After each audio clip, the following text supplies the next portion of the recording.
Bueno, comenzamos de nuevo la segunda parte.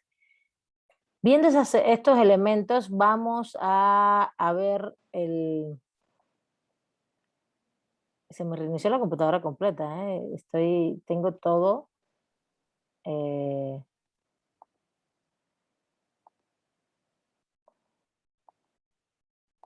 tengo todo se me reinició. Todo se me cerraron los PDFs. Es que parece que tenía abiertas muchas cosas también. Bueno. Bueno, derechos subjetivos. El derecho objetivo y los derechos subjetivos. El concepto fundamental, expectativas, hacer o no hacer, acción o omisión. Ya eso lo fuimos viendo, pero ahora voy a indagar un poquito más sobre esto. Vamos al otro punto que me interesa mucho, que es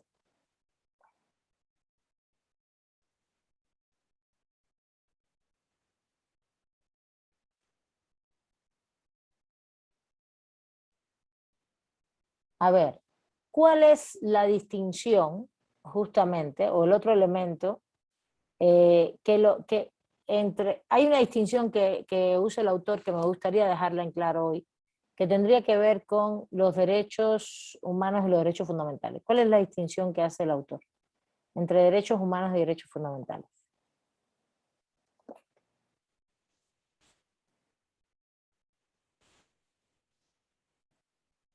Está en el texto.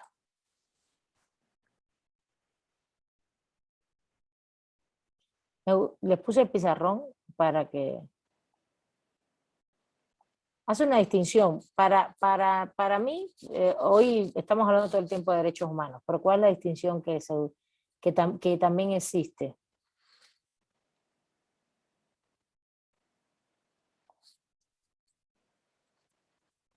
¿Sí leyeron el texto o no lo han leído? Son 10 páginas.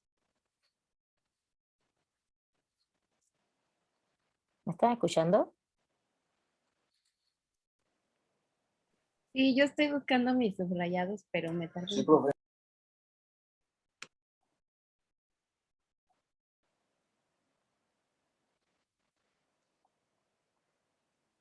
A ver.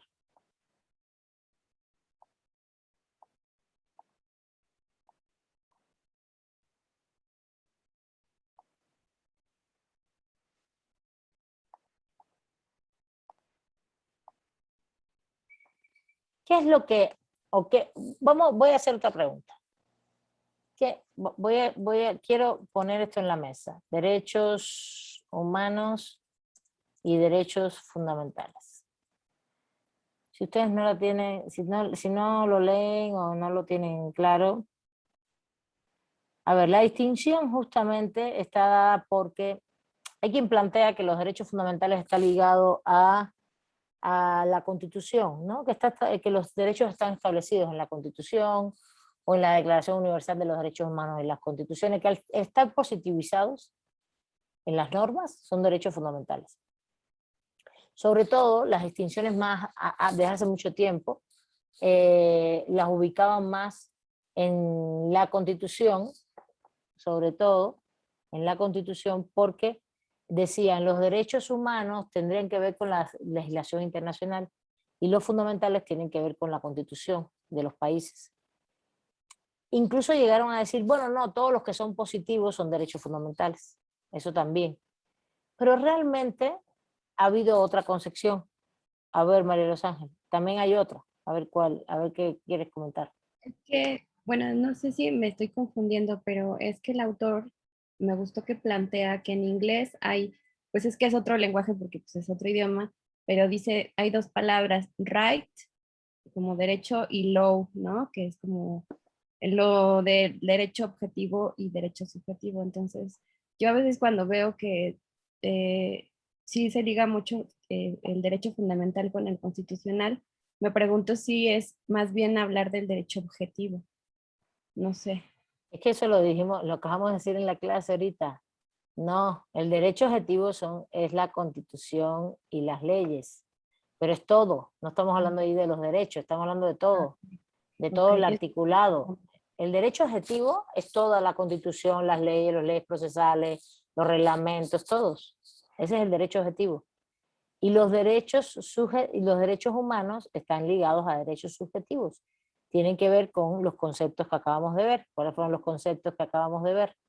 A ver, ¿cuáles son los conceptos que acabamos de ver justamente antes que se me cerrara la compu? Justo dijimos, hay derecho objetivo y hay derecho subjetivo. El derecho subjetivo es el que tiene que ver con derechos humanos, ¿no? Y justamente los objetivos son todas las normas existentes objetivamente y las subjetivas son las que tienen que ver con derechos humanos. ¿Qué hay ahí? Expectativas de hacer y no hacer. Expectativas. Y no hacer entre sujetos. Sujetos. Y los sujetos son personas físicas y personas jurídicas. Todo eso lo vimos desde la clase pasada. ¿Está bien? ¿Alguna duda hasta ahí? A ver si hay dudas hasta ahí. No, hasta ahí no. Los demás, las demás, Rodrigo, Ariana, Gerardo, Nelson, Karina, Vero. Todo bien, profesora. Ok, gracias. Todo bien, profesora. Vale, gracias, Sin Vero. ninguna duda. Perfecto, entonces, después de esto, cuando tú llegas ya al derecho humano, estamos aquí en los derechos estos, vamos a decir que estamos tratando el derecho objetivo y el derecho subjetivo. Estamos incluso, vamos a quitar derecho humano aquí, derecho subjetivo. Expectativas de hacer y no hacer, sujetos entre personas físicas y personas jurídicas. Vamos entonces a la distinción. ¿Y cuáles? ¿Todos los derechos subjetivos son derechos humanos? Esa es la tercera pregunta. ¿Todo derecho subjetivo es un derecho humano? Eso lo dice claro el autor, la autora. No es un derecho humano. Entonces, ¿qué es lo que distingue a los derechos humanos y de los derechos subjetivos? ¿Qué es lo que lo hace distinguir? Y ahí entra otra categoría, que sería esta. Hay derechos humanos y derechos fundamentales. ¿Está bien? A ver, los que no conozco van comprendiendo. César, a ver, hay muchos que conozco que más o menos ya Sí, profesora. conocen mi forma. Mariana, por ahí. Viridiana, no sé si en algún momento te di clases, aunque tu nombre me es conocido. Jesús, Brandon. Estoy preguntándole, Gabriela, a Carla, algunas chicas y chicos no quiero que se sientan compelidos a nada, pero que entiendan que quiero que me vayan entendiendo, porque los demás sí han tomado muchas clases conmigo y la verdad entiendo que cuando me están diciendo sí, ya comprendo, yo sé que comprenden y andan más rápido. Bueno. Ojalá, si tienen alguna duda, la pregunten, ¿eh? Porque todo esto es importante para la comprensión de lo que viene, ¿va? Bueno, entonces, tenemos esto, derecho objetivo, son todas las normas jurídicas establecidas objetivamente, vigentes, etc. Derechos es subjetivo, es justo subjetivos, tienen que ver con sujetos, expectativas de hacer y no hacer y sujetos. Una relación entre sujetos. Esos sujetos son personas físicas y personas jurídicas, el Estado, las empresas, ¿no? Acuérdense que las empresas nos violan derechos humanos, nos violan los derechos también, y también nos pueden violar derechos laborales, y derechos, vamos a decir derechos subjetivos, entre sujetos, y acá se necesita capacidad de obrar, capacidad jurídica. Ahí es donde estamos. Y ya más o menos lo comentamos todo esto. ¿Está bien?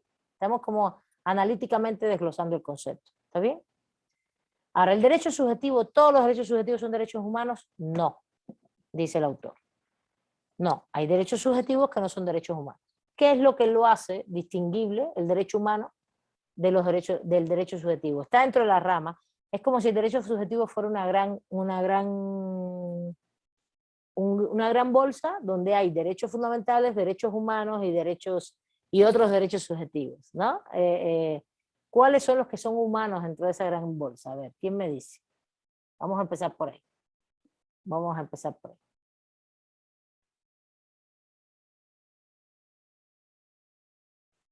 ¿Cuáles son los derechos, los que son humanos?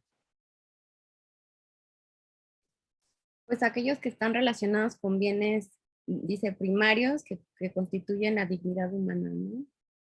Muy bien. Estamos hablando Los derechos humanos están relacionados justamente con bienes. Bienes específicos, primarios, y no solo primarios, ahí lo dice muy bien, primarios y, a ver, es que si me están hablando por el chat no lo vi. Ah, todo bien, ninguna duda, ok, vale. Primarios y fundamentales, podemos llamarle incluso, vale, si quieren. Primarios, fundamentales, y también son universales. Eso es importantísimo. Por ejemplo, Rodrigo, te voy a donar este celular. Te lo voy a donar. ¿Eso es una relación universal o es una relación entre dos personas? Yo quiero hacer un contrato de donación a Rodrigo y es un pacto de donación, no tengo que hacer ningún contrato, no tengo que firmarlo, solo yo le voy a donar el celular. A Rodrigo se le perdió su celular, a mí me sobra esto y yo se lo doy. Es una donación, una sesión de este bien. La pregunta es, ¿eso es universal o es un derecho subjetivo que se da entre dos personas que son Rodrigo y yo? Es un derecho subjetivo entre usted y yo. Exactamente, y si es un derecho subjetivo entre tú y yo, Subjetivo. y no es exactamente, y no es universal, luego, y no es un bien primario, si es un celular, hoy hace mucha falta, pero no es un bien primario fundamental, porque incluso es un bien patrimonial. Luego entonces estamos viendo que hay derechos subjetivos como los que tienen que ver, por ejemplo, con algo patrimonial, una donación, una compra-venta, que ni son universales, y hay muchos derechos de ese tipo que se mueven en el mundo jurídico, que ni son universales y se hacen entre pactos bilaterales, trilaterales, 2, 3 personas, pero no, o un par de personas. Recuerden que una característica del derecho es que es bilateral, siempre es con alguien. Luego entonces nosotros no tenemos, ese no es un derecho humano. ¿Sí se entiende? Eso no es un derecho humano. Los derechos humanos son bienes primarios, está basado en bienes, y esto es muy importante, la distinción, bienes primarios y fundamentales y universales. Y hay otra característica que está diciendo aquí los autores, que son muy importantes, además de decir bienes. ¿Qué más dice? En la clase pasada dijeron algunas cosas.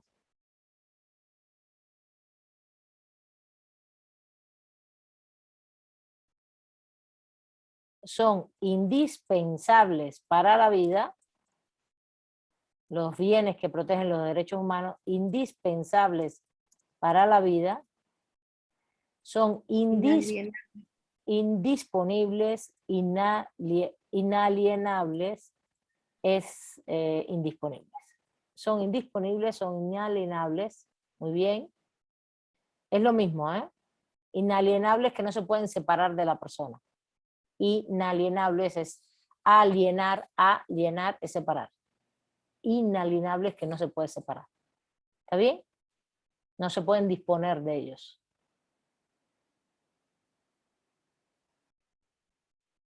Y ahí está también lo de la capacidad oral, capacidad jurídica, pero eso estaba desde antes, el derecho subjetivo, ¿no? Rodrigo y yo hacemos un contrato de compra-venta y tendremos que tener capacidad jurídica para hacerlo. El primer ejercicio de capacidad jurídica para hacer un contrato de compra-venta es que yo tenga, que yo, por ejemplo, si voy a ser la que voy a vender el bien, lo tenga, sea propiedad mía, y él tenga el dinero para pagarlo, ¿sí? ¿Se entiende? Eso es material, pero yo tengo que tener el bien y tiene que ser mío, no puede ser, yo no puedo venderle un bien que no es mío, por ejemplo. O venderle el aire. Te voy a vender el aire, Rodrigo. A Miriam le voy a vender un pedazo de aire mañana. El próximo lunes con Miriam le voy a traer un pedazo de aire, se lo voy a dar. Eso es un bien que no es posible, ¿no?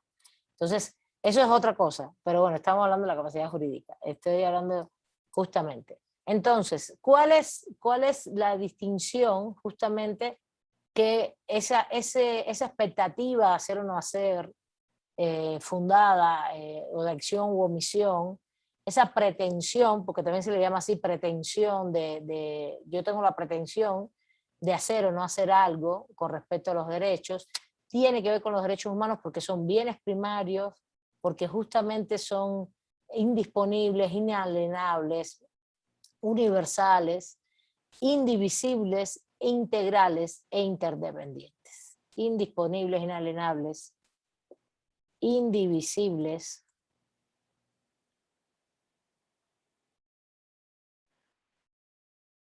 integrales e interdependientes. También decía otro, profesora, que son de, bueno, que tienen carácter absoluto. Exacto, exacto. Estoy de acuerdo contigo que el texto lo pone, pero lo voy a poner diferente aparte. Okay. Porque el carácter absoluto es un término en el cual yo no coincido del todo. De hecho, muchos autores no usamos el carácter absoluto como concepto. Después lo vamos a ver con calma. Porque estos principios, esto es lo que viene ahora en la próxima clase. ¿Qué hora es? 6:28, sí, la próxima clase. Estos son los principios que están en mi texto. También están en este texto, pero más adelante. Yo los voy a poner ahora a leer en este texto más adelante un poquito más, y mi texto, que ya lo debían haber leído, que justamente trata todos estos principios, todos estos, y lo relaciona con otros elementos que también expone el autor y la autora, que es que todo esto fundamenta, y lo dijo Renata la clase pasada, fundamenta la dignidad humana.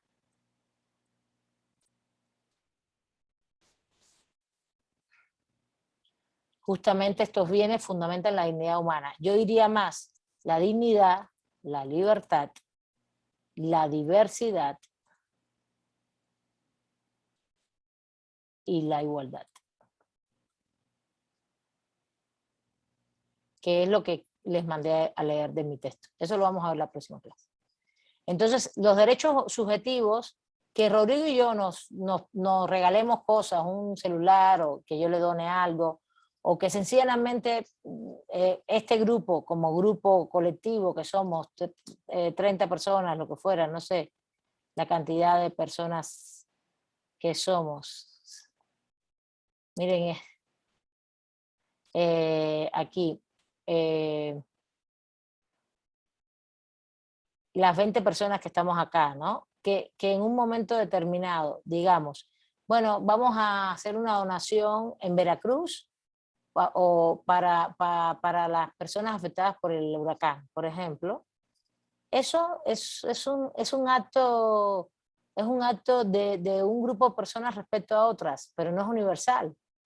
No es una condición inalienable, incluso es una condición contingente de que hubo un huracán en Veracruz y vamos a donar. Por ejemplo, ahora mismo a Cuba se le está donando cantidad de medicamentos, pues es una situación por la pandemia, porque justamente están en su primera ola pandémica, pero con el tema Delta, y hay escasez de medicamentos por el bloqueo de Estados Unidos a Cuba.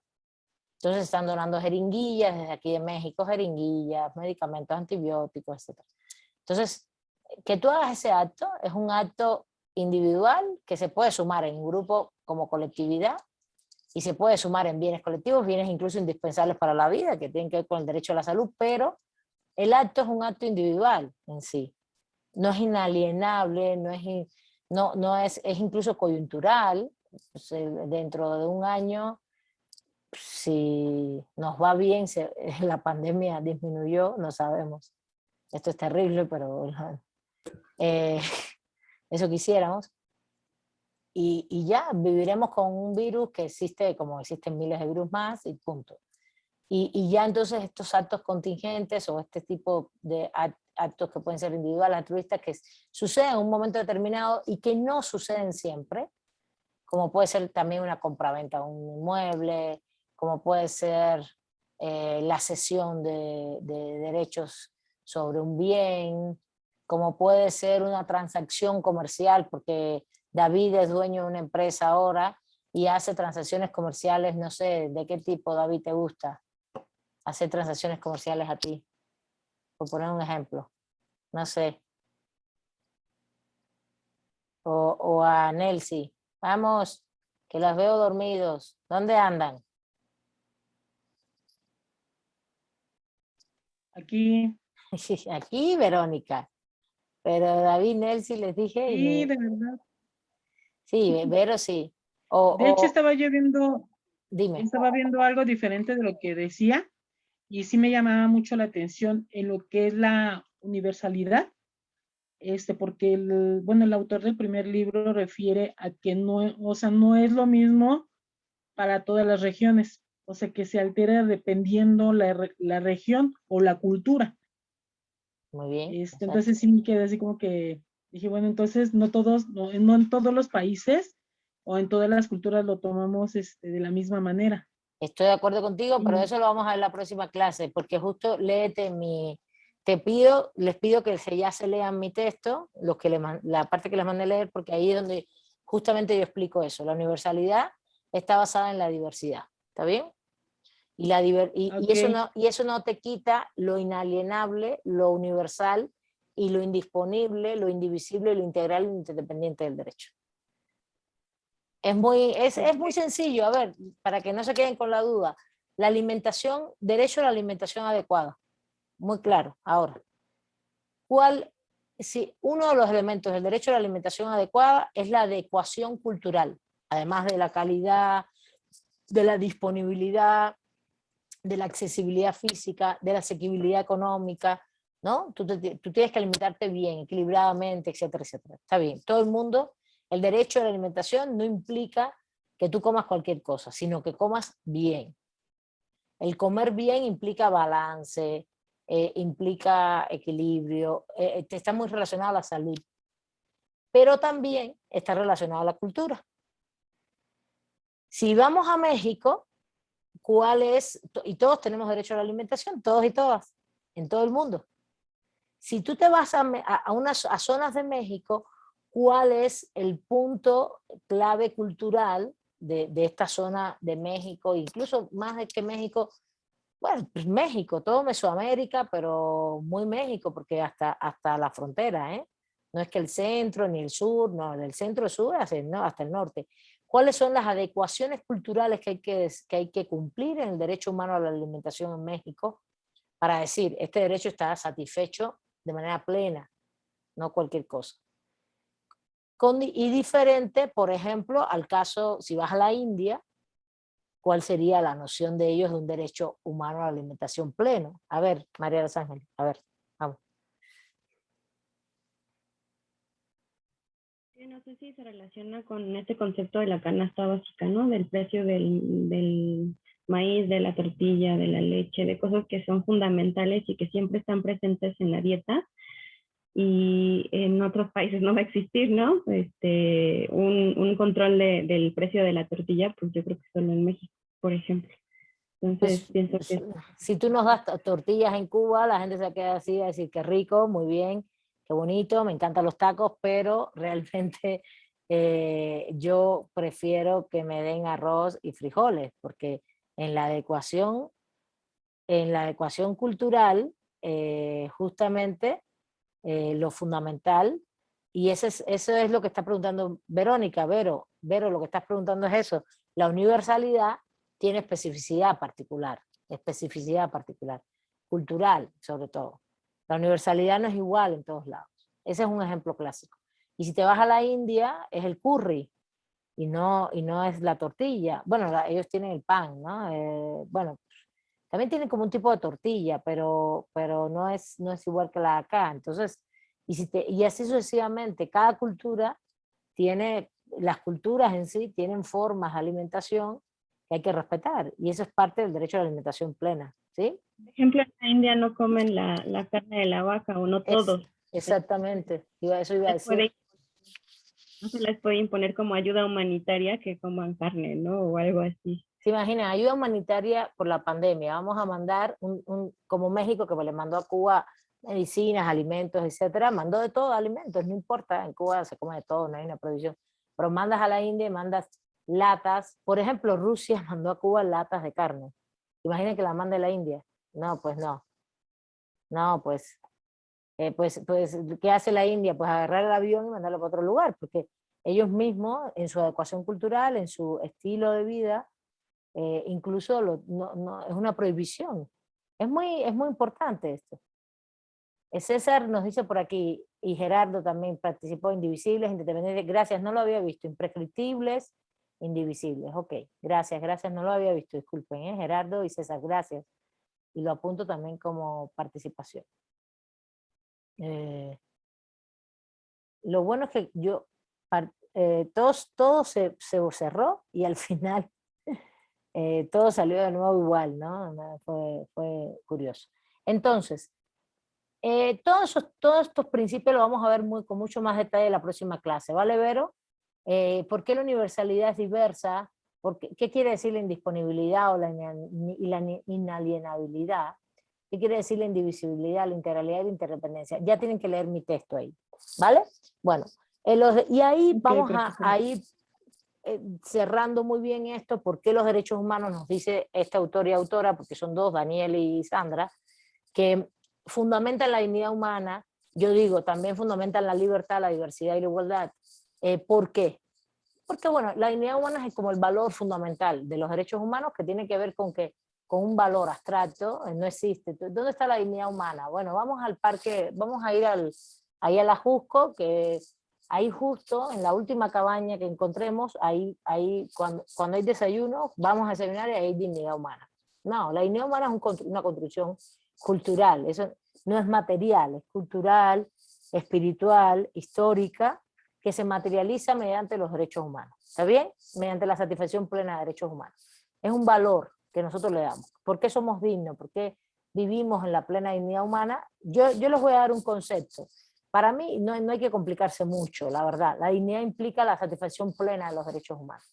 O por lo menos la satisfacción básica, lo más plena posible de los derechos humanos. Sabemos que no tenemos todos los derechos garantizados humanos, que ya vimos que son bienes primarios y fundamentales, no siempre los tenemos garantizados, incluso sabemos que es un proceso histórico, sabemos que es un proceso en el cual caminamos en la vida y vamos satisfaciendo cada vez más esas necesidades primarias, fundamentales, pero y que estas varían históricamente y culturalmente. Ahora, es un hecho que al final, ¿qué consideramos que es plenitud para nosotros? También tienen los valores como tal, tienen conceptos desde lo individual, que es para mí plenitud, que es lo que a mí me hace plena, desde lo individual hasta lo colectivo, ¿no?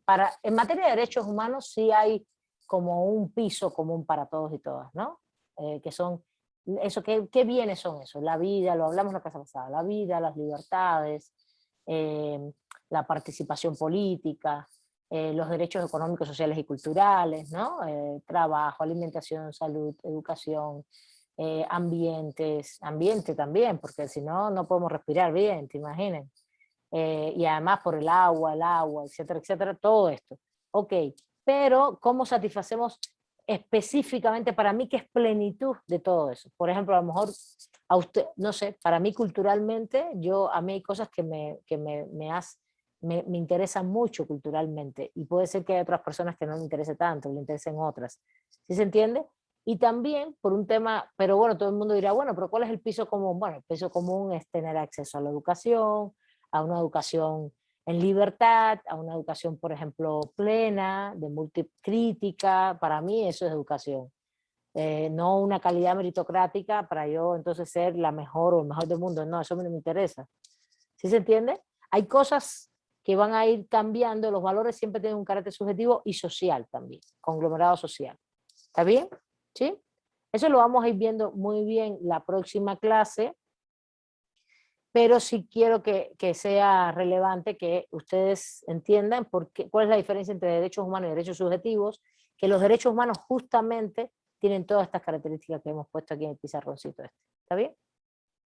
Y eso es lo que los distingue del derecho subjetivo, que es el que Rodrigo y yo nos donemos algo, que nosotros como grupo donemos algo a otro grupo de personas, les cedamos derechos de bienes, y como van a ver, cuando estoy hablando de derechos subjetivos, estoy hablando de una donación, compra-venta, una relación empresarial. Ahorita le pregunté a David qué empresa quería tener él, nunca me respondió, ya David se fue a no sé dónde. una relación empresarial, las relaciones comerciales, las relaciones mercantiles, las relaciones patrimoniales, las sucesorias. Alguno de ustedes puede ser que deje un testamento. Yo espero que ninguno de ustedes esté dejando un testamento a esta hora y que si lo dejan no se tengan que ejecutar. Pero, o que algún familiar de ustedes deje un testamento. Bueno, ¿cuál es la condición para qué es lo que le pasa de un familiar a otro? Bienes y deudas. Y al final todo eso es patrimonial. ¿Se dan cuenta? Entonces, dentro de los derechos subjetivos hay derechos patrimoniales que serían los que son diferentes a los derechos humanos. ¿Está bien? Y derechos humanos, que son los de los bienes primarios y fundamentales. Los patrimoniales no son universales. Los humanos son dedicados a bienes primarios y fundamentales, son universales y son para todos y todas. ¿Está bien? Y tienen todas estas características que vamos a ver en la próxima clase. ¿Entendieron bien la distinción? ¿Alguna duda? Díganme, por favor, compañeras, compañeros. Todo bien, profe. Que ya de chicos y chicas, aquí no hay nada de chicos y chicas, todo el mundo está muy ya mayor acá. Mayor digo, mayor no de grandes, sino de adultos y adultas. Maduros. Maduros. Ya apareciste, David, te pregunté 2 veces una cosa y no me respondiste. ¿A dónde estabas?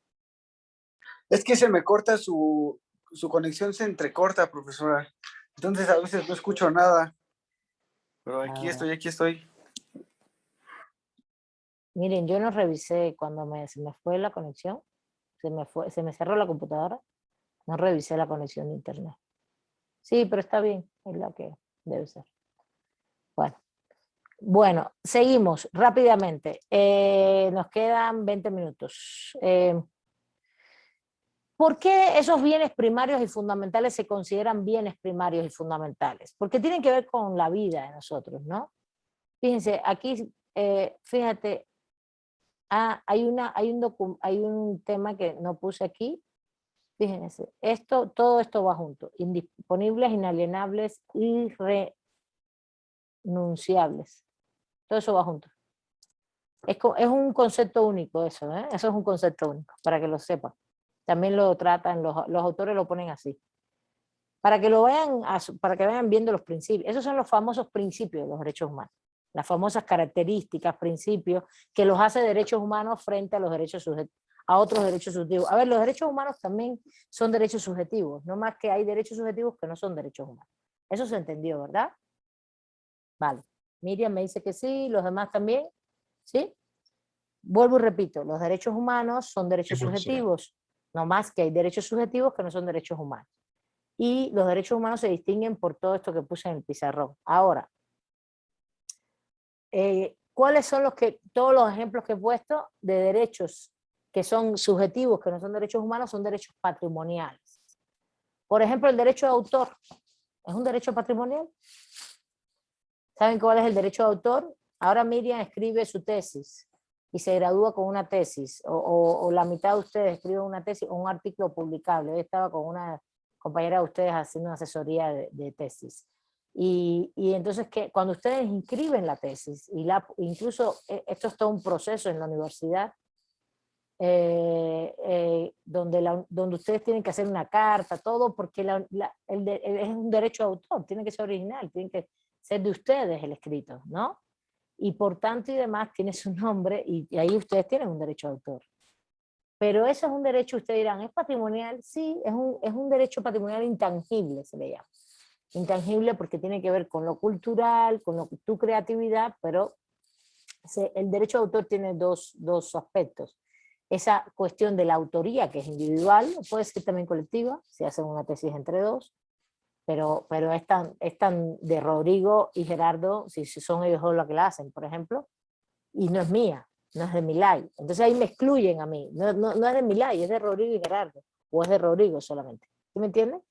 Esa autoría en sí también no es universal, es excluyente, por eso es que es un derecho patrimonial, o por eso es que es un derecho subjetivo, vamos a decirle así, que no es un derecho humano, porque es exclusivo de Rodrigo o de Gerardo o de Milay. ¿Sí se entiende eso? ¿Sí? Y hay una parte patrimonial en el derecho de autor que se divide en dos, la autoría, que es yo soy el autor intelectual de algo, la autora intelectual de algo, y el otro es la parte patrimonial, que es que si yo vendo ese producto, cobro por él, ¿no? Hablé de una tesis, tú no cobras por una tesis, pero sí cobras por un libro, ¿no? A ver, ¿algo que quieren comentar? Adelante, adelante. Eso patrimonial puede ser cuando todavía las regalías de algunas obras, por ejemplo, de música o historias, libros, las siguen cobrando los descendientes, ¿no? Por varios. Exacto, porque justamente es sucesorio. El derecho de autor justamente entra dentro de los bienes sucesorios. Exactamente. Son de 50 años, creo. Los hijos de García Márquez siguen cobrando regalías por las obras de su padre, ya fallecido. Durante 50 años, ya a partir de 50 años se liberan. Aquí en México, en casi todos los países del mundo más o menos hay lugares que los ponen más tiempo, pero en casi todos son 50 años. Es como una norma bastante común esa. Y después se libera como un patrimonio común, ¿sí se entiende? Como un patrimonio común. Ya cualquier editora puede publicar los libros, porque es un patrimonio común, pues. Es como el caso ahora de que venga alguien y diga, oye, yo voy a publicar a Platón, y te digan, no, no puedes publicar, pues, ¿qué? ¿Y quién me puede decir que no? Es un patrimonio común. Por eso cualquier editora publica las obras clásicas de los griegos, ¿no? Tú la compras si es más barato, si a lo mejor la traducción te gusta más, o te parece mejor. ¿No? A ver, no te escucho, dime. Los cuentos infantiles, por eso se hizo tan millonario Disney, ¿no? Porque no le pagó a nadie por los cuentos, solo a los escritores por las adaptaciones de los cuentos de... No, desconozco el caso, pero sí, seguro, no lo dudo. O sea, Nieves, La Bella Durmiente, son cuentos viejísimos y a nadie le dieron dinero por esos cuentos. Claro, los clásicos, ¿no? Sí, claro, tienes razón. Y por eso hoy cualquiera reproduce obras clásicas, nadie tiene el derecho de autor de esto. Se vuelve un patrimonio común de la humanidad, ¿no? Se vuelve un patrimonio común de la humanidad más bien, porque no es que Disney tenga la propiedad de Blancanieves. Si tú tienes una editora y la quieres reproducir, nadie te puede decir que no. ¿Está bien? Se vuelve patrimonio. Por eso, por ejemplo, el mismo sitio de Moodles, por ejemplo, yo ya lo he dejado de hacer, pero tú puedes subir textos, como es un sitio educativo, yo le pongo la etiqueta de que es conocimiento común. Claro, estos libros no, este libro, el autor, por ejemplo, esto que estamos leyendo no tiene patrimonialidad, porque esto es una institución pública, pero otros libros que podemos leer, los autores tienen patrimonialidad, pero yo lo hago para uso exclusivo educativo, no para comercializarlo. Yo entonces no tengo problema. No hay problema, lo puedo poner libre como conocimiento común y educativo. No sé si ustedes cuando bajen libros, por ejemplo, las redes que tienen sellos y dice esto es para un uso de las bibliotecas, dice esto es para uso solamente educativo, ¿no? ¿Sí? Es eso, tiene que ver con eso, con que siempre y cuando no lo uses para lucrar, no hay ningún problema que se use. Cuando lo usas para lucrar, tiene que ser patrimonio común de la humanidad. Como Blancanieves, Platón, Aristóteles, nadie te puede cobrar por eso. Y si no, son derechos patrimoniales de los descendientes o de los autores. Bueno, seguimos. Que esto no es una clase de derecho de autor. A mí me encanta, ¿eh? El derecho de autor, la propiedad intelectual es muy bonita, es bellísima y ustedes no la tienen en la licenciatura y vale mucho la pena. Y es muy importante. Está dentro de los derechos culturales y es interesante porque tiene esa cosa que es patrimonial, pero tiene también toda una arista de derechos culturales que son importantes. Pero bueno, vamos. Entonces, ¿cuál es el otro punto que nos hace distinguir los derechos humanos? Su justificación ética. Ha habido todo un proceso ético en el cual nosotros hemos decidido éticamente, los seres humanos, que estos son los bienes primarios fundamentales. ¿Está bien? Hemos dicho históricamente, esto es una construcción histórica, que hemos dicho que le hemos dado un valor a esos bienes, los seres humanos, y hemos dicho la vida es fundamental, tiene que estar protegida, ¿no? La libertad es fundamental. y todos los derechos sociales. Entonces hay una justificación filosófica, vamos a decirlo así, desde el punto de vista filosófico, de fundamento, por eso es fundamento. Fundamento es lo que te sostiene, ética, de valores. Y eso ha generado un consenso, le da fuerza moral, ética, etcétera, ha generado un consenso y por tanto tiene legitimidad. Y una vez que tú lo pones en las normas jurídicas, en los derechos positivos, justamente tiene más fuerza. Ahorita vamos a ver por qué es importante que estén en el derecho positivo, aunque yo les he dicho que justamente no tienen ya que estar regulados porque son normas jus cogens, de costumbres. Ya todo el mundo en derecho internacional público, ya todo el mundo sabe que esos son los derechos humanos. Entonces, luego entonces, que estén establecidos positivamente, ya están a nivel internacional. Entonces, es como si fue importante que los hubieran regulado, que cada país los tenga regulados, bueno. Y por eso lo importante es la garantía, y eso lo dice muy claro el autor, usa Ferrajoli, que es el autor del paradigma garantista, que lo estableció. Y lo dice muy claro Daniel, lo dice Daniel y Sandra, lo dicen, esto es importantísimo.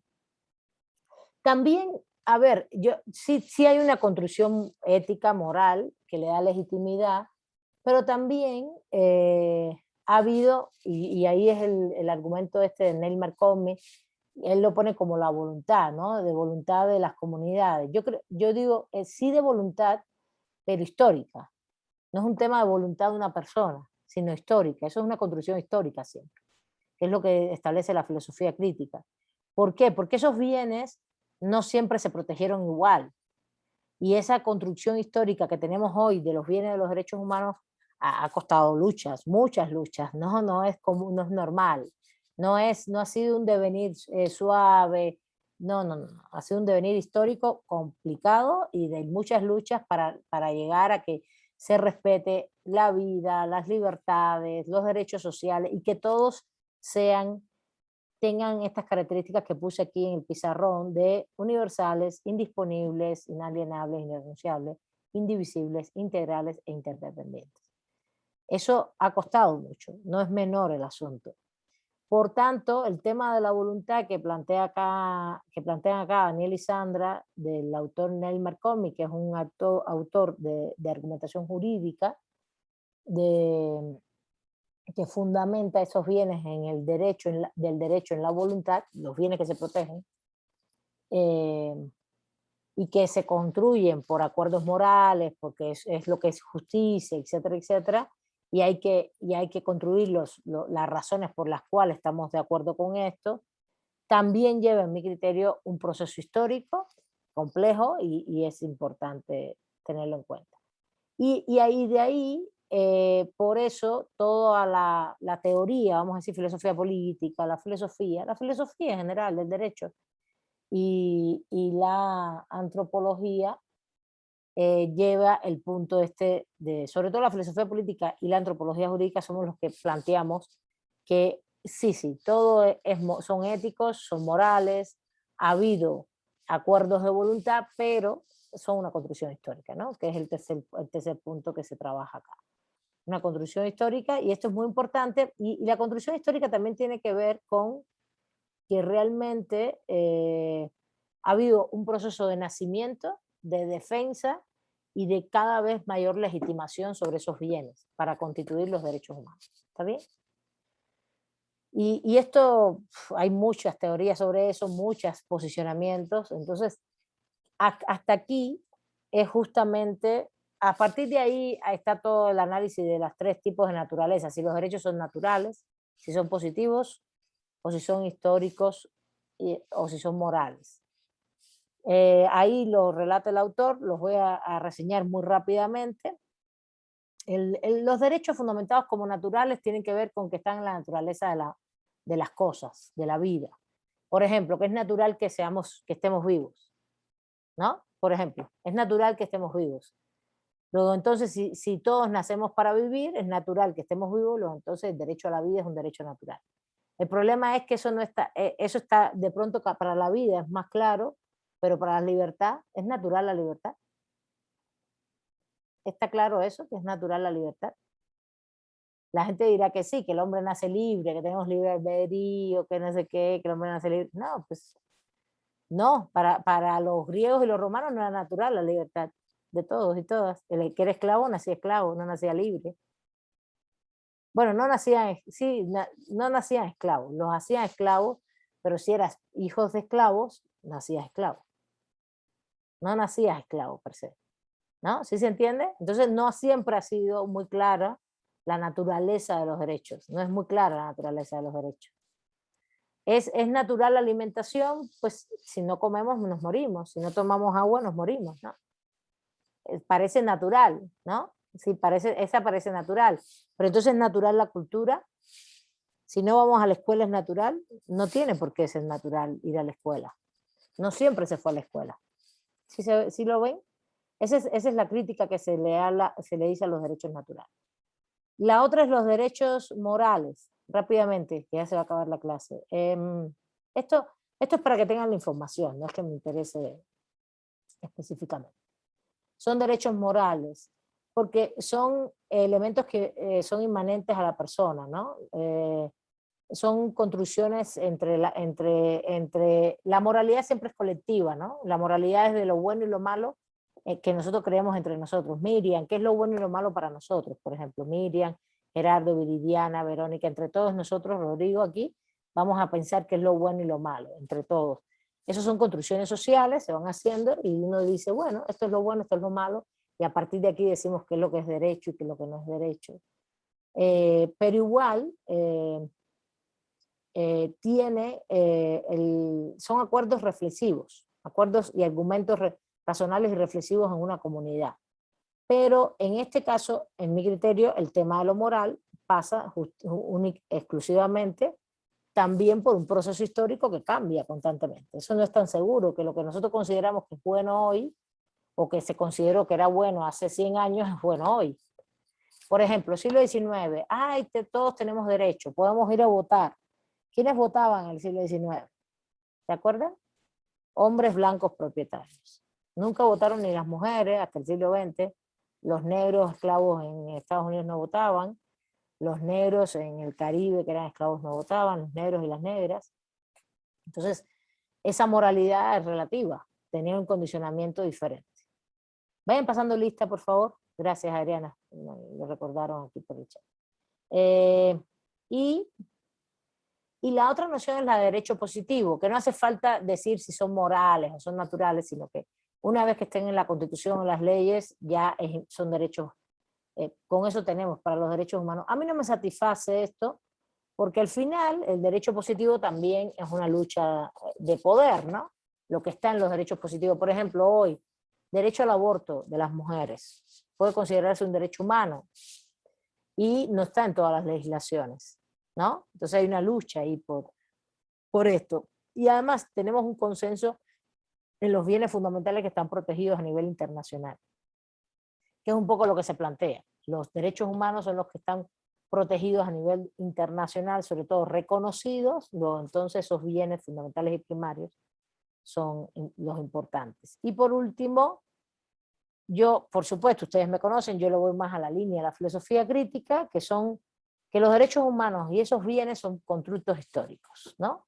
Esos bienes son construcciones históricas, es lo mismo que ya dije anteriormente, y sí tienen un consenso que está vinculado a la justicia, a la moralidad, a la ética de las comunidades, pero que hoy hemos llegado a un consenso casi universal sobre sus contenidos de manera abstracta, general, ¿no? De cuáles son la vida, las libertades, los derechos civiles, vamos a decirlo así, civiles, políticos, económicos, sociales, culturales y ambientales. ¿Está bien? Entonces ya, hasta ahí, estos elementos, no sé si tengan alguna duda, ya se acabó la clase y rápidamente si quieren comentar algo.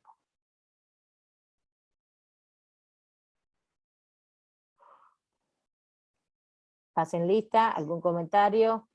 Yo solo nada más qué texto es el que ahora tenemos que leer para la siguiente clase.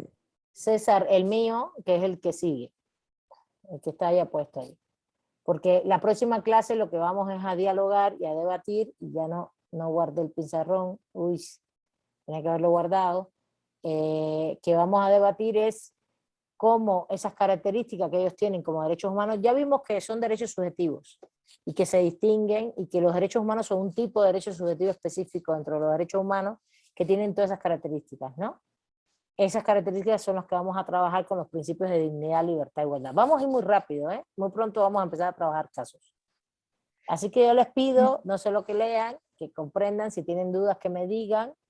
El lunes van a ver Profesora. el evento, espérense, déjame terminar. Van a ver el evento, van a ver las mesas, van a escoger y vamos a hacer un pequeño, el lunes voy a hablar de los principios y vamos a intentar aplicar los principios a los casos que ustedes vieron. A ver, Verónica, dime, adelante, corazón.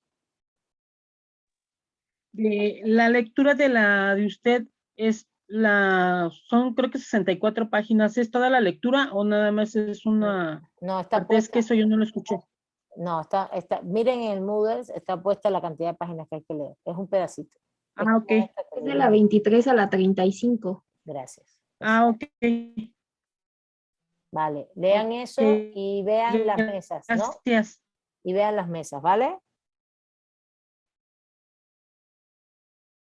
¿Vale? Sí, profesora. Profesora, Bueno, que tenga excelente fin de semana. igualmente ustedes, Gracias, cuídense profesora. mucho, Bye. muchas gracias. Gracias. Hasta luego. Gracias, buenas tardes. Buenas tardes, nos vemos, cuídense mucho, estamos en contacto.